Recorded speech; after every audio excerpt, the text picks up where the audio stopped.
ಸುಮಾರು 3-4 ಗಂಟೆಗಳ ಕಾಲ ಅಲ್ಲಿ ನಮ್ಮ AICC ಕಚೇರಿ ಕೇಂದ್ರ ಕಚೇರಿಯಲ್ಲಿ ನಮ್ಮ ಹೈಕಮಾಂಡ್ನವ್ರನ್ನ ಭೇಟಿ ಮಾಡಿದರು. ಅಧ್ಯಕ್ಷರು, ಪ್ರಧಾನ ಕಾರ್ಯದರ್ಶಿಗಳು, ರಾಹುಲ್ ಗಾಂಧಿಯವರು ಅವ್ರನ್ನೆಲ್ಲರನ್ನೂ ಕೂಡ ಭೇಟಿ ಮಾಡಿದರು.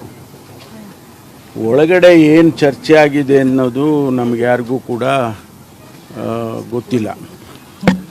ಆದರೆ ತಾವು ಮಾಧ್ಯಮದಲ್ಲಿ ಅನೇಕ ಸ್ಪೆಕ್ಯುಲೇಷನ್ಸ್ಗಳನ್ನು ಕೂಡ ಮಾಡಿದ್ದೀರಿ. ಬಹುಶಃ ಇವತ್ತು ಸುರ್ಜೇವಾಲಾ ಅವರು ನಮ್ಮ ಪ್ರಧಾನ ಕಾರ್ಯದರ್ಶಿಗಳು ಬೆಂಗಳೂರಿಗೆ ಬರ್ತಾ ಇದ್ದಾರೆ. ಅವರು ಬಂದಾದ ಮೇಲೆ ಅವರು ಏನು ವಿಷಯಗಳನ್ನು ಹೇಳ್ತಾರೆ ಅದರ ಮೇಲೆ ನಮ್ಮ ತೀರ್ಮಾನಗಳು ಮತ್ತು ಎಲ್ಲರ ತೀರ್ಮಾನಗಳು ಆಗುತ್ತೆ. ಸಿದ್ದರಾಮಯ್ಯ ಅವರು ಒಪ್ಪಿಕೊಂಡಿದ್ದಾರೆ, ಸಮ್ಮತಿ ಕೊಟ್ಟಿದ್ದಾರೆ.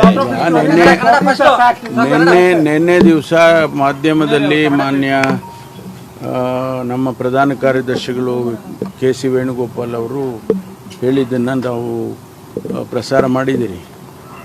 ಅವರು ಹೇಳಿದ್ದು ರಾಜ್ಯಸಭೆಗೆ ಮತ್ತು ಕೌನ್ಸಿಲಿಗೆ ನೇಮಕ ಮಾಡೋದಕ್ಕೆ ಚರ್ಚೆ ಮಾಡಿದ್ದೀವಿ ಎನ್ನುವಂಥ ಮಾತನ್ನು ಹೇಳಿದ್ದಾರೆ. ಅದು ಬಿಟ್ಟು ಬೇರೆ ಏನು ಅವರು ಹೇಳಿಲ್ಲ. ಈಗ ನಮಗೆ ಗೊತ್ತಿರೋ ಪ್ರಕಾರ ಅವರು ಏನು ಮಾಧ್ಯಮದಲ್ಲಿ ಹೇಳಿದರು, ಒಳಗಡೆ ಏನು ಚರ್ಚೆ ಆಗಿದೆ ಅನ್ನೋದು ನಮ್ಗೆ ಯಾರಿಗೂ ಮಾಹಿತಿ ಇಲ್ಲ. ಅದರಿಂದ ಏನನ್ನು ಹೇಳಿದರೂ ಕೂಡ ಅನಧಿಕೃತ ಆಗುತ್ತೆ. ಅದರಿಂದ ಅಧಿಕೃತವಾಗಿ ನಮ್ಮ ಪ್ರಧಾನ ಕಾರ್ಯದರ್ಶಿಗಳು ಬರ್ತಾರೆ. ಬಂದಾದಮೇಲೆ ಅವ್ರು ಏನು ತೀರ್ಮಾನ, ಅವ್ರು ಏನು ಪ್ರಕಟಣೆ ಮಾಡ್ತಾರೋ ಅದನ್ನು ನಾವು ಕೂಡ ಕಾಯ್ದು ನೋಡಬೇಕು.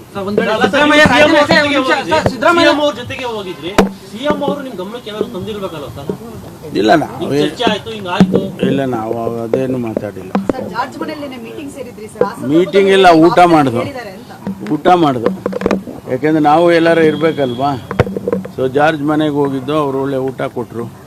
ಊಟ ಮಾಡಿಕೊಂಡು ನಾವು ಮತ್ತೆ ವಾಪಸ್ ಬರುವಾಗ ಎಲ್ಲ ಜೊತೆಯಲ್ಲಿ ಬಂದವು. ಸಿದ್ದರಾಮಯ್ಯ ರಾಜೀನಾಮೆ ಕೊಟ್ರೆ ನೀವೇನಾದ್ರೂ CM ಹುದ್ದೆಗೆ ನೀವು ಕೂಡ ಆಸ್ಪರೆಂಟ್ ಸರ್ ಅಥವಾ ಕೇಳ್ತೀರಾ ಅಂತ? ಅಲ್ಲ, ಈಗ ಅಪ್ರಸ್ತುತ. ಯಾಕೆಂದರೆ ಹೈಕಮಾಂಡೇ ತೀರ್ಮಾನ ಮಾಡಬೇಕು. ನಾವು ಯಾರೇ ಏನು ಹೇಳಿಕೆಗಳು ಕೊಟ್ಟರು ಕೂಡ ಅದು ಅಪ್ರಸ್ತುತ ಆಗುತ್ತೆ. ಹೈಕಮಾಂಡ್ ಏನು ತೀರ್ಮಾನ ಮಾಡುತ್ತೋ ಮೊದಲಿಂದ ಹೇಳ್ಕೊಂಬಂದಿದ್ದೀವಿ. ಹೈಕಮಾಂಡ್ ತೀರ್ಮಾನ ನಾವೆಲ್ಲ ಬದ್ಧವಾಗಿರ್ತೀವಿ ಅಂತ.